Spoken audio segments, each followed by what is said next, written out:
Hoje aqui no Estúdio Sigma, no portal 7 Minutos, no podcast Livro Aberto, que é do Pod7, eu tenho a honra de receber Castro Alves. Castro Alves Ribeiro, esse publicitário, comunicador, jornalista, advogado. E as pessoas sempre me perguntavam, Bento, e o Castro Alves? Até outro dia, eu e o Gildo Ribeiro estávamos falando, e o Castro Alves. E hoje tivemos a honra, a satisfação de encontrá-lo. E foi um prazer você aceitar o nosso convite, viu? Muito obrigado, seja bem-vindo. Boa tarde, a satisfação é minha de estar aqui participando desse programa com o Bento Piancó, que eu tive a honra de conhecer hoje. O Gildo Ribeiro, que é de longa data, publicitário, que foi desbravador aí junto comigo da TV Tocantins, viajando por esse norte afora, e agora conhecendo o Lucas também. A honra é toda minha. Quem é Castro Alves Ribeiro? Quem é o Castro Alves, que tanto falam, se tornou uma lenda para muitos, principalmente jornalistas novos, publicitários novos. Quem é Castro Alves? Castro Alves é um menino humilde que nasceu em Ouvidor, que na época era distrito de Catalão. Então, fui registrado em Catalão, minha identidade é de Catalão, nasci em 1945. Ouvidor era uma currutela, mas de família humilde, e que viemos em 58 para Anápolis, justamente porque minha mãe queria que nós estudássemos. E lá não tinha recurso naquela época. Então, minha mãe foi a grande mentora intelectual e colocou o nome de Castro Alves em homenagem ao poeta que nasceu em Curralinho, na Bahia, e morreu aos 24 anos, sendo que ele foi um fenômeno porque escreveu tudo até os 24 anos. Falava francês, estudou direito e escreveu o Navio Negreiro, quer dizer, Espumas Flutuantes, Os Escravos. Foi um poeta abolicionista. Então, minha mãe, eu acho que ela era muito culta, porque ela colocou o nome no irmão meu de Carmo Miranda, em homenagem a Carmen Miranda, que era a cantora da época.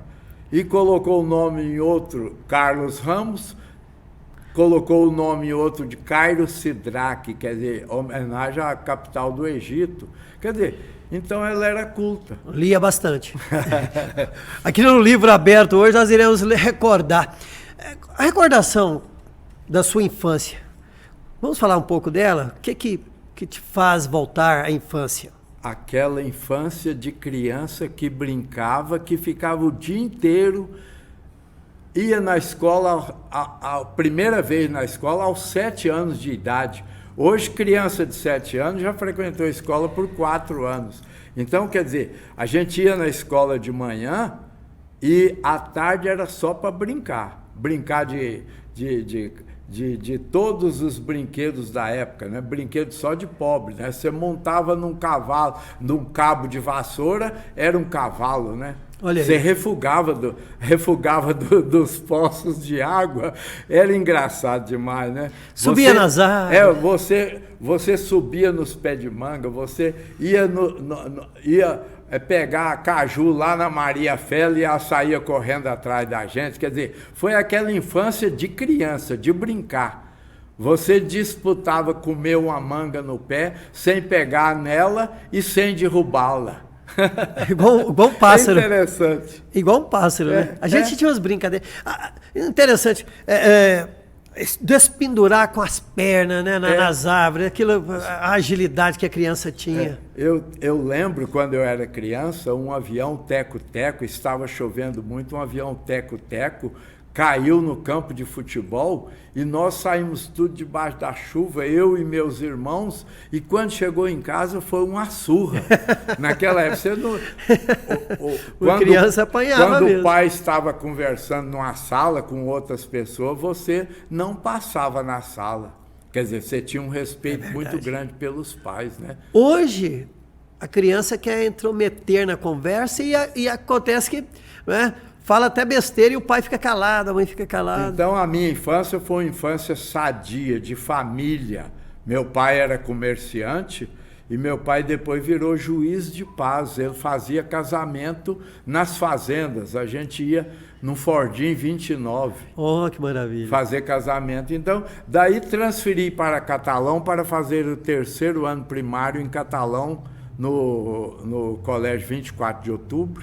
Depois de um ano, em 1958, mudamos para Anápolis, viemos de trem de ferro. Naquela época, vinha de Catalão para cá de mudança no trem de ferro. Vinha de Araguari, né? Araguari, Uberaba, passava região... em Catalão, Isso. Aí saía em Ipameri, Pires do Rio, Leopoldo Era uma viagem longa, hein? Anápolis. Era uma viagem longa. Era uma viagem boa, né? Boa. Você comia sanduíche no trem, né? Disse que a carne era de cavalo. Falavam isso. Falava, essa carne vem de Araguari, lá tinha um frigorífico de cavalo. Então nós estamos comendo carne de cavalo.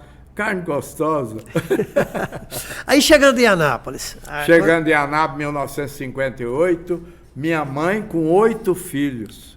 E meu pai. 8 filhos. Minha mãe comprou uma pensão, cuja pensão comprou da minha tia, que havia vindo para Anápolis, e ela, dentro de um ano, ela comprou essa pensão, minha tia, e morreu. E a minha mãe comprou a pensão. Nós viemos para a pensão Tocantins, que ficava em frente à igreja Santo Antônio. E a minha mãe, depois de um ano, faleceu. Então, nós ficamos 8 filhos. O Carlos, o maior, com 15 anos, o Carmo com 14 e eu com 13. Aí, o que nós fomos fazer? Pôr a caixinha de engraxar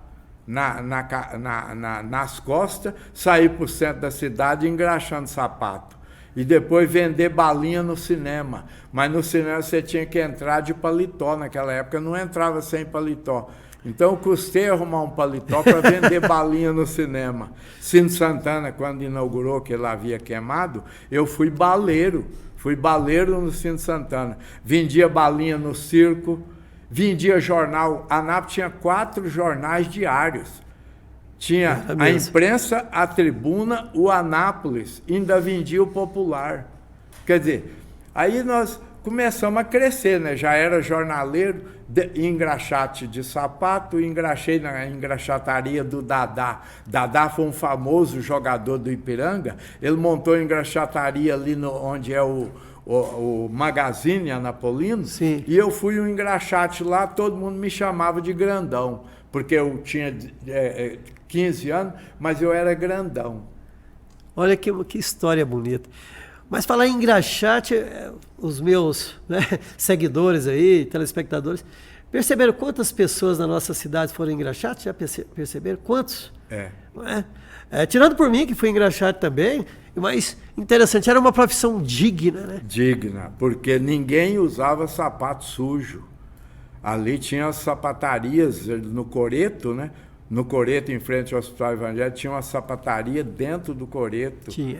E o Dadá montou uma, e tinha o irmão do João Queiroz também, tinha uma na Praça Bom Jesus. Tinha uma na rodoviária. Tinha na rodoviária. Não, era muito então bacana. Todo mundo engraxava o sapato, sabe por quê? À noite a gente ia para o vai-vem da Barão. Você não podia ir para o vai-vem da Barão, que era da Praça Bom Jesus até a Manuel da Abadia, os homens, as mulheres desfilando no meio da rua e os homens no meio-fio observando.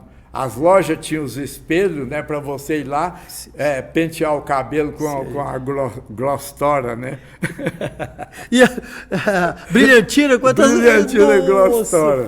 Então, quer dizer, as lojas, tudo tinha vitrines maravilhosas com espelhos, né? Você entrava à noite lá para pentear o cabelo, dar uma olhada no visual. E hoje as nossas noites são apáticas, né? Interessante. Então eu vivi Anápolis nos anos 60, essa cidade maravilhosa, né? Que tinha na época 60 mil habitantes, 65 mil habitantes. Você quando você chegou em Anápolis, vocês vieram para estudar, saindo de perto de um centro maior que era Uberlândia, né? Você estava mais próximo de Uberlândia, Para as pessoas entenderem o quanto Anápolis foi importante. Porque as pessoas vieram de Minas, muitos vieram trabalhar, outros vieram estudar. O quanto Anápolis foi importante, né? Justamente. Anápolis, a maioria do povo do interior, na região de Catalão, vinha para Anápolis, porque aqui os parentes já estavam aqui, né?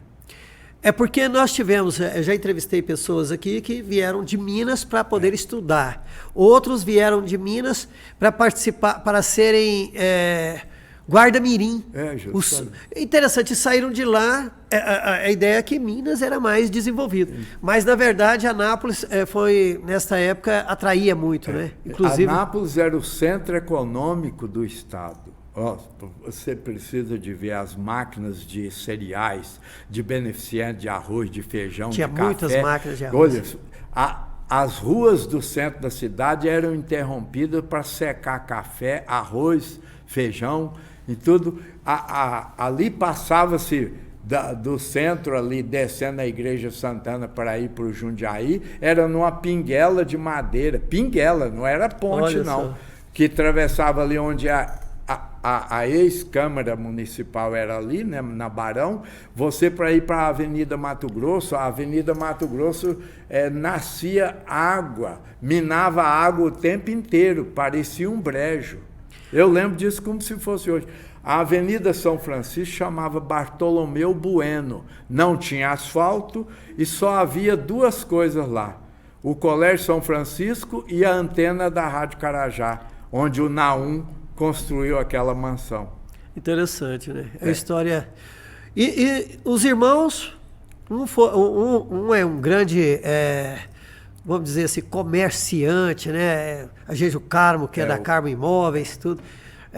E os filhos dele também continuou? Continua. O Carmo foi um dos pioneiros do ramo imobiliário em Anápolis.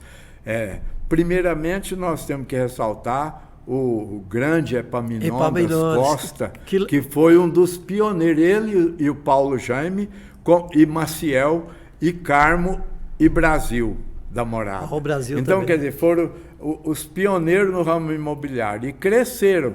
Do Carmo vieram vários outros aí que estão sobressaindo nesse ramo.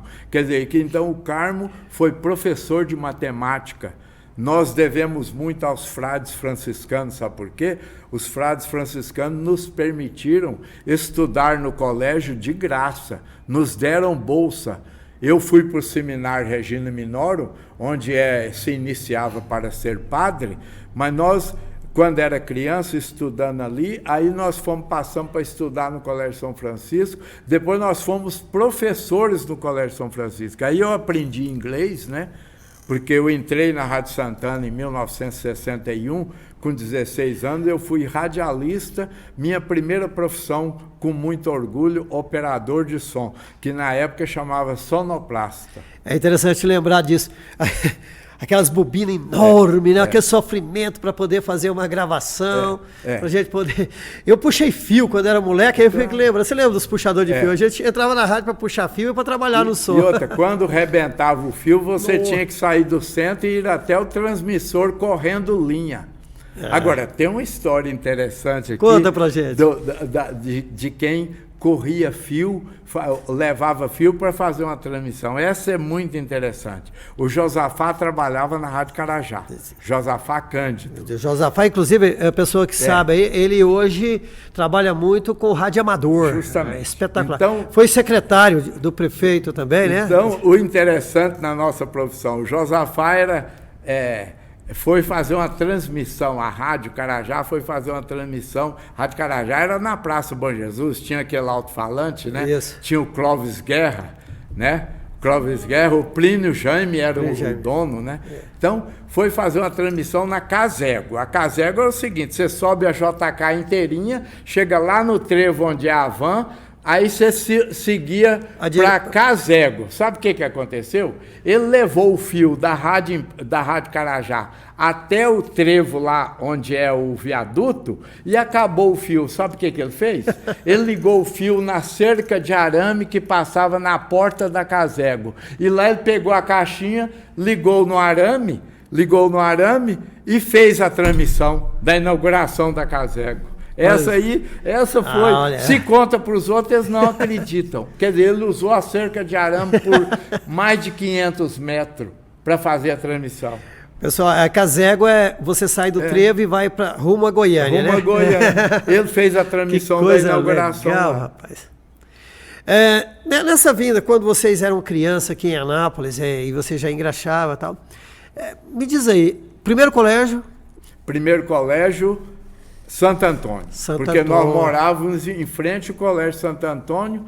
Terceiro ano primário, eu vim de Catalão para cá, mas tive que terminar o terceiro ano primário no colégio Santo Antônio. Escola na Tiradentes, então. Você morava na Tiradentes. A Jaiara era pequena. Não, Jaiara estava começando. Né? Alexandrina pequena. Não, Alexandrina era fazenda. Era fazenda. Fazenda do Carlos de Pina. Carlos de Pina e família do Anapolino de Faria.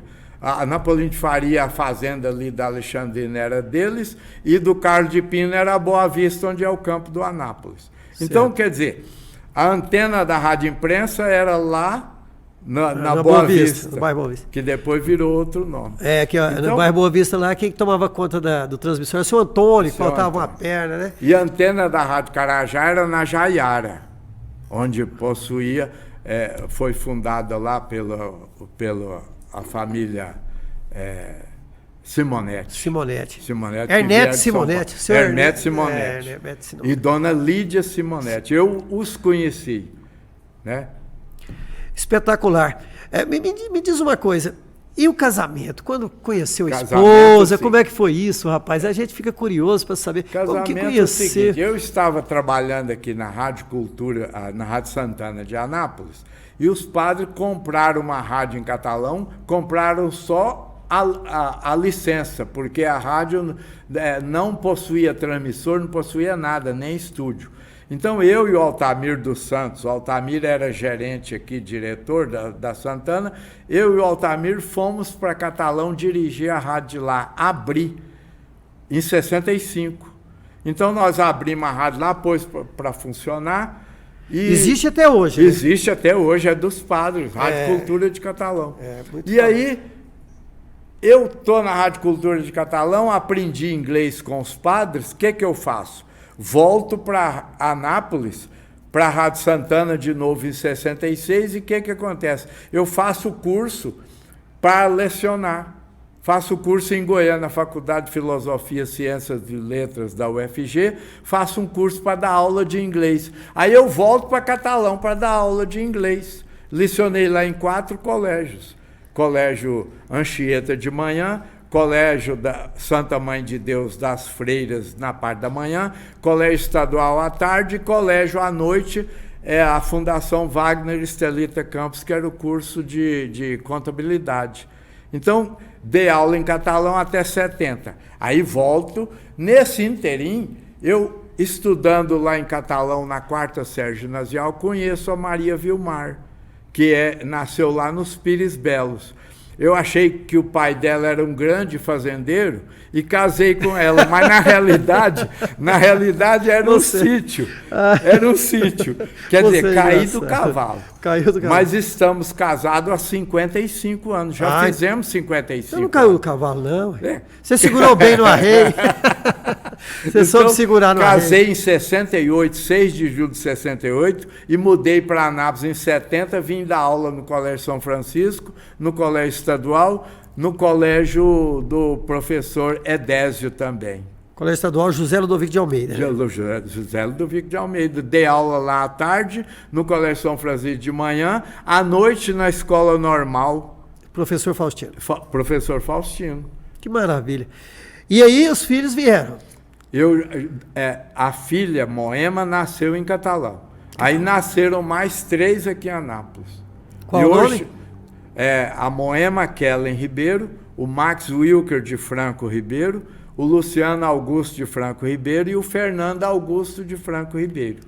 O Fernando Augusto é o caçula, hoje ele é engenheiro ambiental, trabalhou na Vale, no Ibama, na Vale do Rio Doce, e hoje na maior firma do Brasil, Biofuels, Brasil Biofuels, óleos vegetais de palma. Ele está em Palmas? Não, ele está em Itatiba, em São Paulo, e trabalha na Avenida Paulista. O Max é engenheiro em Catalão, a Moema formou em comunicação, RP, aqui na UEG. Ela, eu me lembro dela, trabalhando na Tocantins. E o Luciano formou em Urutaí, no IFG. Ele trabalha com georreferenciamento. Tem um escritório em Petrolina de Goiás. Então, uma família realizada. O filho caçula tem 43 anos. Quantos netos?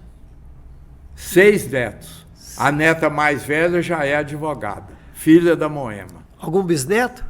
Não, ainda não, porque não casaram, né? Não quer casar, eu vou ficando sem ter bisneto, né? Por enquanto vai levando. Por enquanto vai levando. Mas é interessante.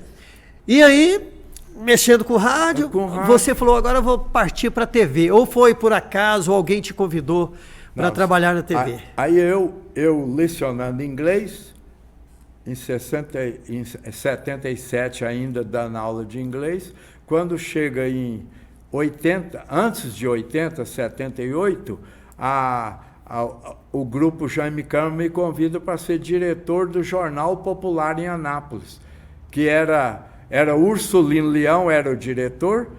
Ursulino Leão mudou para Goiânia, aí passou eu sendo o diretor da sucursal de O Popular em Anápolis em 78. Aí a TV Anhanguera me convida para fundar um canal 9 em Anápolis, para pegar publicidade em Anápolis sem ter a televisão ainda Tocantins. Em 80 funda-se a TV Tocantins, eu sou convidado para ser o primeiro diretor comercial. E aí, o que acontece? Eu fico na TV pouco tempo porque eu não sei ser comandado. Parece que tem uma coisa que não serve para eu ser comandado. Aí eu criei meu próprio negócio. Criei a agência de publicidade Intercom. E eu e outros aí desbravadores, igual o Gildo, igual o Marinário, Luiz Antônio Veronese e tudo, saímos aí para o norte, até Porangatu, Niquelândia, pegando publicidade. Eu pegava publicidade em Goiatuba, Jataí. Você ficou para o sul e os outros foram para o norte. Pegava porque nós pegava para a TV em Anhanguera. E então tinha o norte e o sul. Eu, Marinário, Luiz Antônio. Aí conheci o Gildo aqui em Anápolis também, no ramo publicitário, que só vivia aí para o norte de Goiás, fazendo negócio. Tinha vez que nós trazíamos lá 20 empresas para fazer videotape. Numa noite se gravava 10, 15 videotapes. 10, 15 numa noite. E outros videotapes eram tirados de capa de revista, folhas de revista, né, ilustrando as publicidades e tirando fotografia lá no norte, né? E geralmente os donos dos imóveis, o dono dos comércios que fazia propaganda, queria sair na propaganda, ficava lá na porta, você batia foto deles, trazia e editava o videotape. Era interessante, né? Aí você falou, agora eu vou dar um tempo na publicidade, vou trabalhar só como advogado. Não. Você manteve os dois negócios. Aí eu formei em Direito em 75. Eu formei em Direito e comecei em 75. Em 73 eu fui diretor da Rádio Carajá. Eu estudando Direito e sendo diretor da Rádio Carajá. Certo. Fui convidado pela Arena. Os homens da Arena tomaram a Rádio Carajá do MDB, que era Fernando Cunha e outros aí, e tomaram a rádio do MDB, o Dentel tomou a rádio do MDB e entregou para a Arena, Arisha Comócia, Eurico Junqueira, me convidaram para ser o diretor. Isso é interessante, quer dizer, a política não ia bem, eles fechavam a rádio na época da Revolução. E outra. Houve uma época que fecharam duas de um dia só? Num dia só. Fecharam a Rádio Santana e a sua companheira, a Cultura. Por que é a sua companheira? É porque o slogan da Rádio Cultura era a sua companheira. O Edileno Gouveia trabalhava lá, era locutor, né? Edis Guimarães. Eles brigavam na Rádio Cultura com os irmãos Coragem, irmão Santilo, e os irmãos Santilo respondiam, virava aquela briga no ar, você achava que ia sair até tiro, né? Aí caçaram as duas emissoras. Vamos recordar aqui um pouquinho, o nosso tempo ainda a gente consegue. Vamos recordar alguns amigos de rádio que hoje não estão mais presentes. Ixi. Recorde um pouco comigo. Olha, se nós formos falar nos colegas de rádio antigamente, é muito, viu? Quer dizer, começou com com os próprios Simonetti, né? Isso. Depois veio aí o Clóvis Guerra na Rádio Carajá, né? Aí veio os pioneiros aí, né? Tinha o Petrônio Cruz, grande radialista. O Walter Cansado, grande radialista. Faleceu há pouco, Walter? Faleceu em Catalão há pouco tempo. Você lembra do Cunha, né? José Cunha Gonçalves. Trabalhei com o doutor José Cunha Gonçalves. Você lembra do Geraldo Soares, que fazia uma crônica, né? Um dia após o outro. A falar em crônica, você tem algumas crônicas, né? Eu sei que você escreveu algumas crônicas pesadas, né? Eu tinha uma coluna que chamava Se Eu Fosse Prefeito. Era crítica, né? Para o prefeito fazer isso ou fazer isso. Se eu fosse prefeito, eu não faria isso, eu faria aquilo, né? A Napoleão de Faria falava assim para mim: Castro, eu gosto da sua coluna, e ficava balançando a chave assim. Ele andava no corredor da prefeitura, todo mundo sabia que ele vinha, que ele ficava balançando a chave, né? Aí ele falava: Castro Alves, eu gosto da sua coluna. Eu falei: então põe em prática. E o Boca no Trombone? A Boca no Trombone era crítica mesmo, pegava pesado, viu? Né? Essa eu escrevi em vários jornais, né? No Anápolis, né? O Anápolis depois passou pro Contexto. Não, o Anápolis era do Dilmar. Dilmar Ferreira, grande jornalista. Dilmar, eu não estou vendo o Dilmar por aí mais. Eu sempre encontrava, mas eu sempre encontrava com ele ali no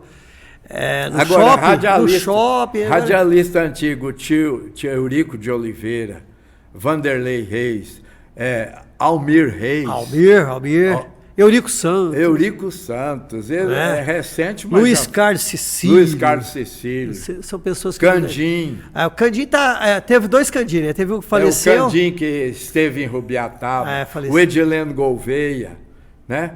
O Josafá Cândido. Josafá também foi um bom Agora tinha as mulheres, a voz feminina, né? A Valdira de Souza rapaz. E a esposa do Mirim. Era a voz mais bonita da Rádio Imprensa, né? Rapaz, você fez lembrar que nós tínhamos algumas vozes que marcaram, né? Marcaram bastante. José Ângelo de Mambro. Rivaldo Rodrigues trabalhava com... Fechava a rádio à meia-noite. Trabalhava muito. Eu fui operador de som do Rivaldo à noite. Quer dizer, eu abria e fechava a rádio, você acredita nisso? Mas é engraçado, quando rádio parece que é um vício. Não, né? é um vício. É um vício. A rádio é um vício. Você entra em rádio, você fica... envolvido, você não sabe. Agora, dando sequência à carreira, o que acontece? Eu abro a agência Intercom e fiz o primeiro guia de Anápolis. Naquela época não existia guia, eu fiz o primeiro guia. A lista Tinha telefônica? 25 funcionários naquela época, Intercom, a maior agência de publicidade de Anápolis naquela época. Depois, o que eu faço? Eu fecho a agência e crio uma revista, Imagem Atual, parti para o jornalismo. Aí cria a Folha de Anápolis. Então, quer dizer, editando a revista Imagem e editando a Folha de Anápolis. Aí, em 90, eu vendo a Folha de Anápolis.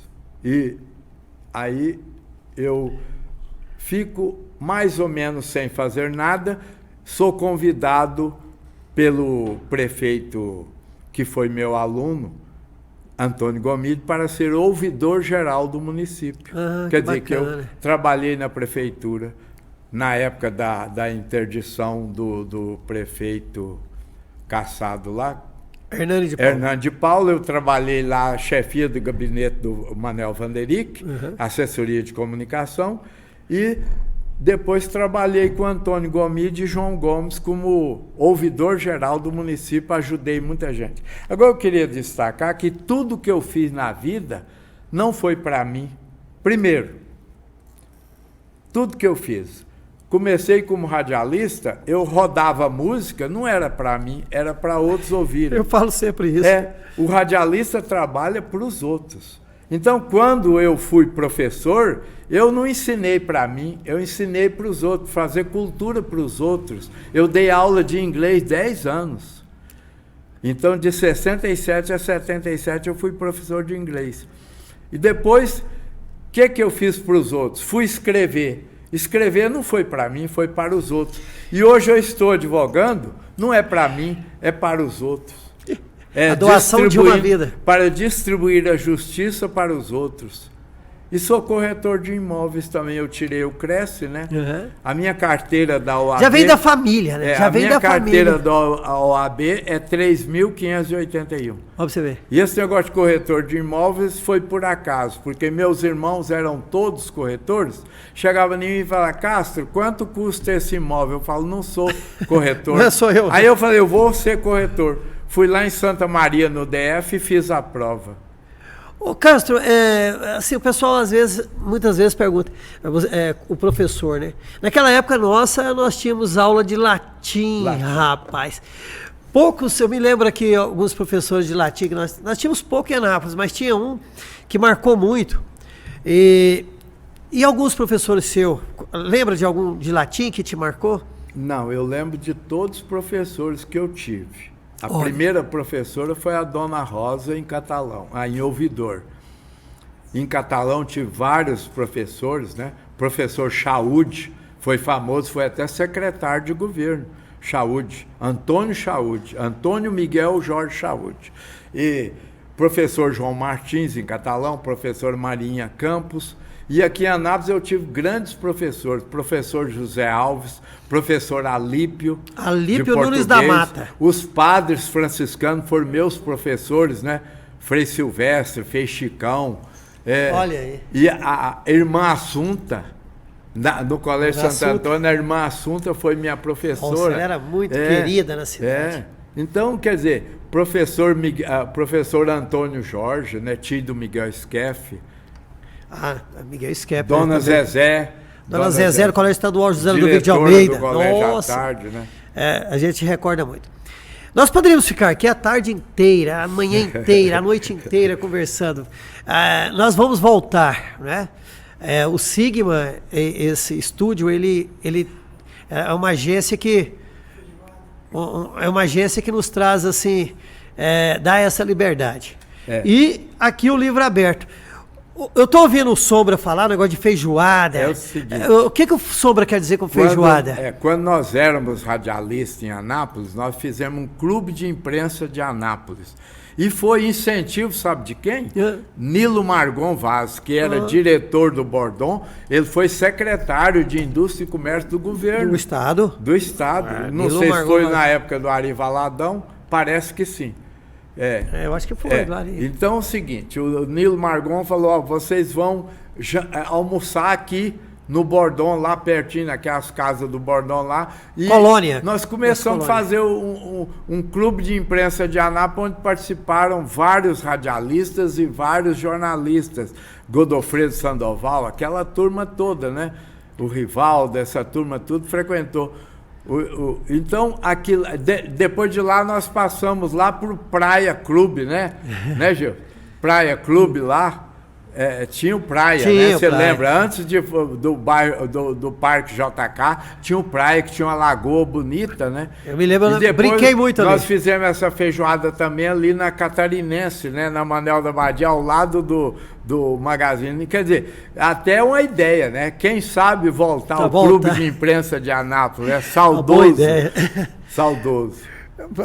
O Sombra adora uma feijoada, né? O Sombra estava aqui no ouvido falando, a feijoada, não esquece da feijoada. Só para encerrar, porque eu, com 60 anos, falei o seguinte, eu era radialista, fui locutor caipira e não tive tempo de aprender o instrumento. Não tinha condição de aprender. Pode aprender. Aí, com 60 anos, eu peguei uma viola caipira de 10 cordas e fui atrás de quem sabia afinar. Hoje eu toco alguma coisa. Quem é que afina para você?